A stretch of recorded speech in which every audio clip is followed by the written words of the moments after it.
మీరు మీ అద్భుతమైన గాత్రంతో ఒక పాట పాడచ్చు కదా మా చెల్లి. నేను పాట పాడుతున్నా, ఇప్పటిదాకా పాట చూసి అందరికి కూర్చోరు, నేను పాట పాడితే అందరు వెళ్ళిపోతారు. మీకు తెలియదు మేడం. సాయిచరణ్ గారు అనుకున్నాను సార్, సారీ సార్. ఏమండి మాట్లాడమని చెప్పండి, పాట వద్దు. పాట పాడితే అందరు వెళ్ళిపోతారు. ఇక్కడ మన వాయిస్ గురించి అందరు రెండు రాష్ట్రాలు తెలుసు, 3 రాష్ట్రాలు. గడ్డం నవీన్ గారు, మీరు పాడాల్సిన పాట ప్రతి నెల చివరిలో చీటీ పాట, స్టార్ట్ అయ్యే ముందు లడ్డు వేలం పాట, అంతే తప్ప ఏ పాటలు పాడడానికి ప్రయత్నించకండి సార్. టాలెంట్ తొక్కేశ్వరు సార్, అంటే ఎక్కడ బయటపడిపోతాం. నిజం మేడం, థ్యాంక్ యూ. మీరు అసలు తొక్కడానికి ఏముంది, ఆడ మొత్తం రాలిపోయింది. ఏంటి సార్, నేనేదో ఆయిల్ పెట్టాను, ఆ జారి ఇక్కడ పోదాకా వచ్చింది, ఇక్కడ అంటుకోలేదు.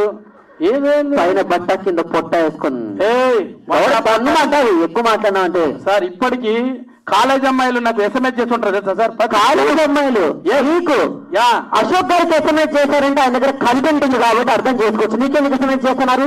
ఈ అమ్మాయి సార్ కాట్మా కరే అని, ఈ అమ్మాయి నాకు గర్ల్ ఫ్రెండ్ సార్. యాక్చువల్ రోజు ఎస్ఎంఎస్ చేస్తుంటారు. కెమెరా వాళ్ళు సరిగ్గా జూమ్ చేయండి. కాట్మా కరే వాళ్ళు కస్టమర్ కేర్ సరిగ్గా చదువుకోమని చెప్పేది. అందుకే కస్టమర్ మీరు ఎంత మాట్లాడినా ఏ పాట పాడినా ఈ అమ్మాయి మాత్రం 5 చెప్పదు. ఓకేనా? ఏమండి ఇటు రండి ప్లీజ్. ఇప్పుడు నాకు అవమానం జరిగింది. మీ పేరేం పేరండి? తెలుగే కదా మీరు? ఐ లవ్ యూ సిరి. అబ్బా ఓకే. ఒక తాతయ్య ఒక మనవరాలకు ఐ లవ్ యూ చెప్తుంటే ఎంత చూడ చక్కగా ఉందో. మీరు రండి ఇటు రాడండి. మీ చెల్లె కదా? I love you Siri. I love you too Siri చెల్లె. సరే, ఇద్దరు మనవరాలు ఉన్న తాతయ్యనా? ఒక్క నిమిషం, వాళ్ళ అమ్మ కూడా చెప్పు. వాళ్ళ అమ్మ వచ్చింది చూడండి. వాళ్ళ అమ్మ వచ్చిందా? నిజమా? ఎంతమంది చెప్తావు? టైటిల్ ఏంది, మనం మాట్లాడే విధానం ఏంటి? టైటిల్ వచ్చి చంద్రేశ్వర. నా పేరు కాదు అది. ఇది లవర్స్ డే కాదు, అదృశ్య ఖడ్గం. నేను మాట్లాడు. ఏమని సారీ, ఇప్పటిదాకా జోక్ చేశారు వాళ్ళందరూ, ఏమనుకోవద్దు.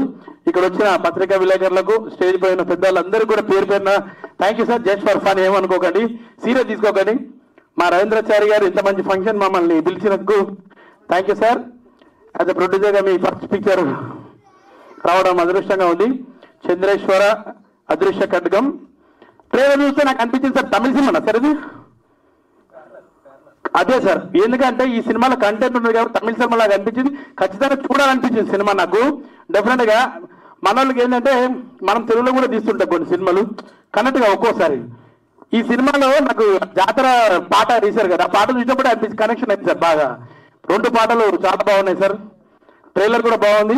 అండ్ అమ్మాయి అబ్బాయి పాట కూడా బాగుంది సార్. అది thank you sir. All the best sir. మీకు సినిమా సూపర్ డూపర్ హిట్ అవ్వాలని మనస్ఫూర్తిగా కోరుకుంటున్నా. అండ్ మ్యూజిక్ డైరెక్టర్ ఫ్లెక్స్ ఫిలిక్స్ ఏ మ్యూజిక్ ఇచ్చింది సార్. ఏమైంది, ఇంగ్లీష్ రాదా నాకు? ఇంగ్లీష్ అర్థం కాలేదు సార్ మా వాళ్ళకి. పర్లేదు, బాగుంది. అతని పేరు రిచర్డ్ ఫ్లెక్స్ కదా, మంచిగా ఇచ్చాడు, చాలా మంచి మ్యూజిక్ ఇచ్చారండి. అండ్ అలాగే పెరుమాళ్ గారి డైరెక్షన్ నాకు మంచిగా అనిపించింది. అండ్ ముఖ్యంగా హీరో గారు సార్ సూపర్ సార్, కరెక్ట్ బాగా ఆ 6 feet డైలాగ్ ఇట్లా బాగున్నాడు. ఆయన హీరోని నేను చాలాసేపటి నుంచి ట్రై చేస్తున్నా వీళ్ళిద్దరికి ఎవరా అని ఆమెను చూసి, కానీ హీరోని కూడా బాగుంది సార్. ఏమన్నా కానీ ఆమె కూడా ఉంటే ఆమె కూడా ఐ లవ్ యూ అని చెప్తుండే. నిజంగా ఈ సినిమాలో నాకు కూడా ఒక మంచి పాత్ర ఇచ్చారు. ప్యాచ్ వర్క్ లో ఉంది అది షూటింగ్. ఏమన్నా అంతే కదా? Thank you. అండ్ మా అన్న ఒకసారి అన్న డైరెక్షన్లో ఒక సినిమా చేశాను నేను ఇంతకుముందు, శకలక్ శంకర్ గారు సినిమాలో మంచి వేషం ఇచ్చారు. అన్నగారు ఏమనుకోకండి, మీరు కూడా మంచి వేషం ఇస్తారని కోరుకుంటూ just for fun. Thank you so much. Cinema super duper hit కావాలి, మీకు మంచి పైసలు రావాలని కోరుకుంటున్నాను సార్. ఈ మధ్యకాలం ఇలాంటి సినిమాలకు మంచి వ్యాపారం ఉంది సార్. డెఫినెట్గా బ్లాక్ బస్టర్ అవుతుంది. All the best, good luck. And అందరికీ మహాశివరాత్రి శుభాకాంక్షలు. రేపు అందరూ ఒక్కపోతుందాం, బ్లాక్ బస్టర్ ఇద్దాం సినిమాని. Thank you.